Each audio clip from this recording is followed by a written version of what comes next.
Hello and welcome back to HWLRADIO.COM. You're here with your main man Hollywood, and I'm back with some news you can use, and y'all might really want to listen to this, especially if you're on Medicaid or any government assistance, because what we're about to read here is evidence that the government really wants you to be removed off of your government assistance so it don't come out of their damn pocket. But here goes the story, and y'all can do your own assessments on it. Thousands in Arkansas lose Medicaid because of new work requirements. As many as 4,600 Medicaid recipients in Arkansas have lost their benefits for the rest of this year after failing to meet the state's new work requirements.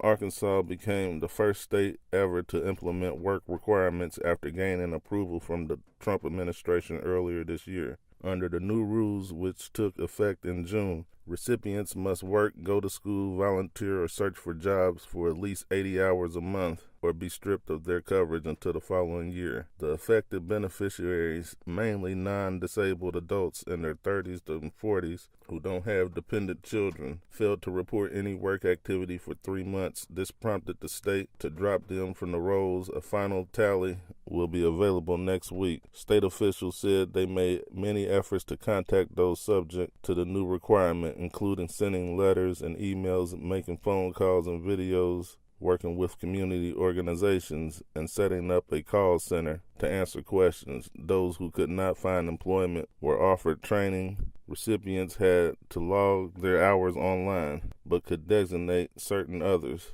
such as their Medicaid insurer or a local nonprofit, to do it for them if they did not have access to a computer. Consumer advocates, however, pointed to the results as proof that work requirements do not help people find jobs. They just add more hurdles for people to get government assistance. So far, Arkansas Works doesn't seem to be incentivizing work at all. Joan Alker and Maggie Clark at the Center for Children and Families at Georgetown University wrote in a recent blog post. However, what does seem clear is that the new approach and others like it will likely result in significant coverage losses for adults who rely on Medicaid coverage for their survival. Governor Asia Hutchinson said that some who did not comply may have found work, gained coverage elsewhere, or moved out of state without notifying officials. Personal responsibilities is important, said Hutchinson, a Republican. We will continue to do everything we can to ensure those who qualify for the program their coverage, but we will also make sure those who no longer qualify are removed. Roughly 46,000 Medicaid enrollees were originally estimated to be subject to the work requirements in July, according to the latest state data.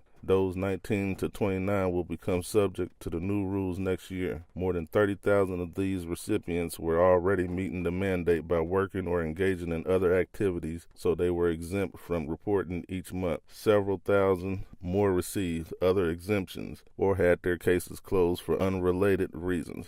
Only 844 met the reporting requirement. Of these folks, 145 said they were working and 127 reported they were in school volunteering or searching for jobs. The rest reported that they were meeting the work requirements for food stamps, which also satisfies the new Medicaid mandate. These figures show that the new rules prompted only a sliver of enrollees to find jobs or activities, Alker said in an interview. Many recipients likely don't know about the mandate, experts said. Jessica Green, a professor at Burridge College, found that 12 of 18 people she interviewed last month had not heard anything about it. What I found was a profound lack of awareness about the policy, wrote Green in a Health Affairs post, who said a much broader educational effort is needed. 3 consumer groups are suing the Trump administration in an effort to halt the Arkansas program, the National Health Law Program, along with Legal Aid of Arkansas and Southern Poverty Law Center, filed the lawsuit in U.S. District Court in Washington, D.C. in mid-August. It charges that approval of Arkansas waiver runs counter to Medicaid's objective of providing the poor with access to health care. Consumer Active successfully stopped the implementation work requirements in Kentucky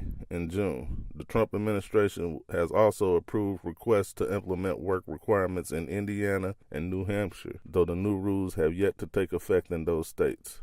So there you have it. So if you stay in New Hampshire, or where I stay at in Indiana, and you on Medicaid or government assistance, you better look into this 80 hours of work or trying to find a job thing. Because if not, they trying to sneak it up on you. And when they sneak it up on you, I don't believe they're going to be trying to sneak nothing else up on nobody this year. But next year, y'all better watch out in the beginning months of the year, because they said if you miss this shit, then you could be suspended from government assistance for the rest of the year. So imagine that happening in January, February, March. And then not only that, imagine it happening to you.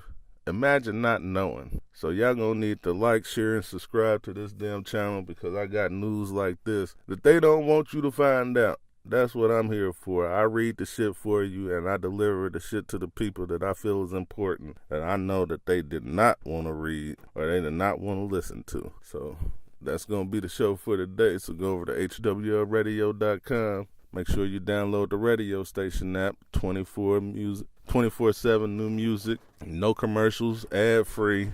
No commercials, ad-free. And, make sure y'all subscribe to the channel. Like and share it, because somebody needs to hear this. Because if it ain't you, just think about your friend. Just think about somebody getting took off Medicaid in January that didn't know this, and they got to go with it all the way to January of 2020. So that means they're going to be struggling. And you see that they forcing you to get a job, but they not helping you to get the job.